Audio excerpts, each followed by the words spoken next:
अगली बड़ी खबर किन्नौर से। किन्नौर हादसे में मौत का आंकड़ा अब 28 हो गया है। सर्च ऑपरेशन में आज 3 और शव बरामद हुए। निगुलसरी में पहाड़ दरकने से ये दर्दनाक हादसा हुआ था। कई गाड़ियों पर पहाड़ का मलबा गिरा था। सभी लापता लोगों के अब शव बरामद कर लिए गए हैं। 3 और शव आज बरामद हुए हैं। इसी के साथ किन्नौर हादसे में मौत का आंकड़ा 28 हो गया है।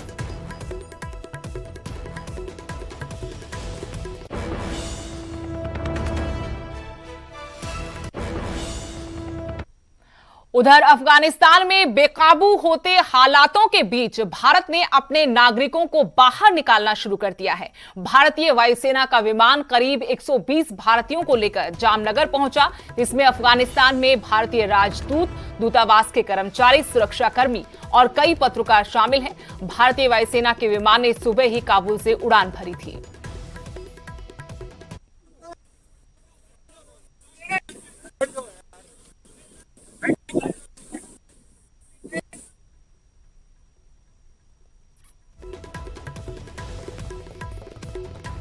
अफगानिस्तान पर तालिबान के कब्जे के बाद भारत पे पड़ रहे सैकड़ों छात्रों की मुश्किलें बढ़ गई हैं।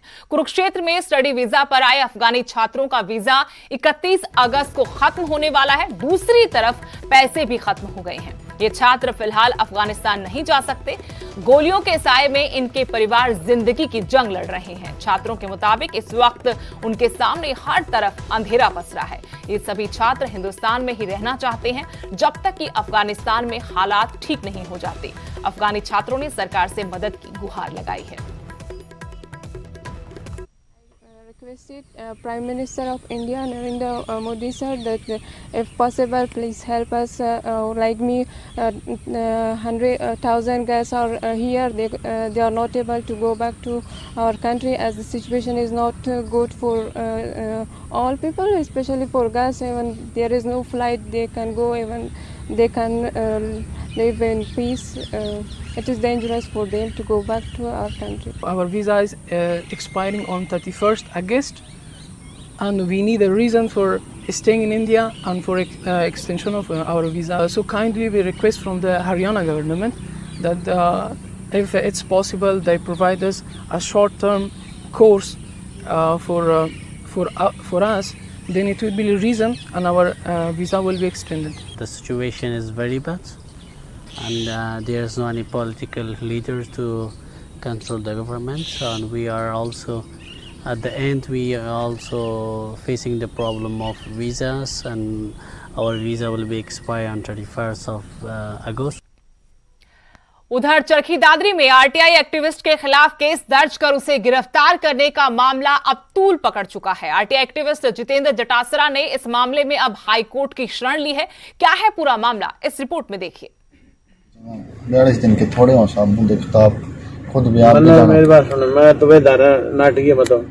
मैं बोला मैं ये धारा मैं लगाऊंगा, ठीक है। फिर साहब बोले डीडीएस राय, मैं डीडीएस राय ले लो, फिर मैं करती हूँ सर। मैं वैसे कौन करूँगा, मैं मेरे हिस्ट्री में मेरे ना तो मेरे नॉलेज में बढ़ा ये धारा ना।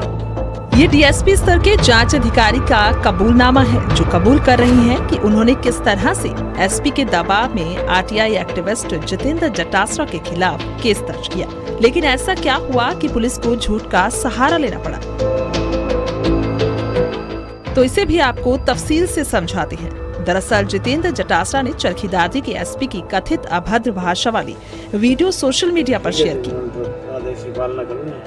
नौकर आदमी भाई अफसर के तो, जिसके बाद आरटीआई कार्यकर्ता और स्वास्थ्य विभाग के मुखबिर पर SC/ST एक्ट के तहत गिरफ्तार कर लिया गया। हालांकि अब उन्होंने हाईकोर्ट की शरण ली है। याचिकाकर्ता ने हाईकोर्ट के सामने पेश की गई पूरी वीडियो सोशल मीडिया पर शेयर की। एसपी चरखी दादरी विनोद कुमार व डीएसपी वाड़ा ने मुझे साजिश के तहत झूठा SC/ST केस में फंसाया था, क्योंकि मैंने एसपी चरखी दादरी की भ्रष्टाचार से संबंधित शिकायतें मुख्यमंत्री महोदय को ईमेल के माध्यम से भेजी हुई थी, और ताकि उनका पर्दाफाश ना हो जाए, इसलिए एसपी साहब ने मुझे झूठा फंसाया है। काबिल गौर है कि आरटीआई एक्टिविस्ट जितेंद्र जटासरा ने मुख्यमंत्री को ईमेल के माध्यम से दादरी एसपी विनोद कुमार के खिलाफ भ्रष्टाचार के आरोप लगाते हुए मिलने का समय भी मांगा था। लेकिन मुख्यमंत्री से मुलाकात से पहले ही उसे SC/ST केस में गिरफ्तार कर लिया गया था। याचिकाकर्ता ने इस पर दर्ज मुकदमे को झूठा बताया और पुलिस अधिकारियों पर भ्रष्टाचार के आरोप लगाए। एसपी ऑफिस में लग रहे हैं। एसपी ने बुलाया किसने से? एक वीडियो वायरल की है जिसमें क्लियर साफ हो रहा है कि डीएसपी कह रहा है कि मैं मजबूर था, मुझे मजबूर वंश फंसाया गया है और सब कुछ एसपी और डीएसपी की साजिश के तहत मुझे इस केस में फंसा गया है। इसलिए माननीय उच्च न्यायालय से मुझे आस है और सही न्याय मिलकर इन दोषियों के खिलाफ सख्त से सख्त कार्रवाई होगी। एसपी ने बुलाया किसने? एसपी नहीं, वो तो आपका नहीं बुलाया? दरअसल एक अन्य आरोपी राहुल ने झूठा एनकाउंटर और पुलिस टॉर्चर को लेकर दादरी पुलिस की कार्यप्रणाली पर सोशल मीडिया पर सवाल उठाए थे और कहा था कि एसपी आरक्षण कोटे से भर्ती होने के कारण न्याय करने में समक्ष नहीं है और एसपी को बदलने की मांग की थी। जिसके बाद एक पुलिसकर्मी की शिकायत पर पुलिस ने 4 लोगों के खिलाफ SC/ST एक्ट के तहत केस दर्ज किया, जिसकी वजह से जितेंद्र जटासरा को जेल भी जाना पड़ा और 42 दिन बाद जमानत पर बाहर आया। वहीं एसपी विनोद कुमार खुलकर सामने तो नहीं आए, लेकिन फोन पर बताया कि किसी पर दबाव बनाकर केस दर्ज नहीं किया गया। चरखी दादरी से प्रदीप साहू की रिपोर्ट, न्यूज़ 18 हरियाणा। और अरुणाचल प्रदेश में माओवादियों के साथ मुठभेड़ में दादरी के शहीद हवलदार वेद प्रकाश को अंतिम विदाई दी गई। शहीद का उनके पैतृक गांव मौड़ी में पूरे राजकीय सम्मान के साथ अंतिम संस्कार किया गया। वीर जाबाज को विदाई देने के लिए गांव में जनसैलाब उमड़ा। 40 साल के वेद प्रकाश करीब 22 साल पहले सेना में भर्ती हुए। रविवार सुबह वेद प्रकाश जब पेट्रोलिंग टीम के साथ गश्त पर थे, उसी वक्त पहले से घात लगाकर बैठे माओवादियों ने फायरिंग कर दी और इसी दौरान एक गोली वेद प्रकाश की गर्दन में लगी और वो शहीद हो गए। जा रही थी, पार्टी के ऊपर एम्बुश हुआ था जी। फायर का जवाब फायर से हुआ, उसके बाद इसको किन्होंने हमला किया था सर? ये टूरिस्ट पार्टी जी, जो वहाँ के टूरिस्ट ने अंडरग्राउंड की पार्टी जी। देश की आन बान और शान पर जब भी दुश्मन की बुरी नजर पड़े, देश पर कोई भी आंच आए, देश के वीर जवान जान की बाजी लगा देते हैं, दुश्मनों को नाको चने चबवा देते हैं। वीरता और साहस की ऐसी ही मिसाल पेश की है बहादुरगढ़ के बेटे विकास खत्री ने, जिन्हें उनकी इस बहादुरी के लिए सेना के प्रतिष्ठित शौर्य चक्र अवार्ड से नवाजा जाएगा।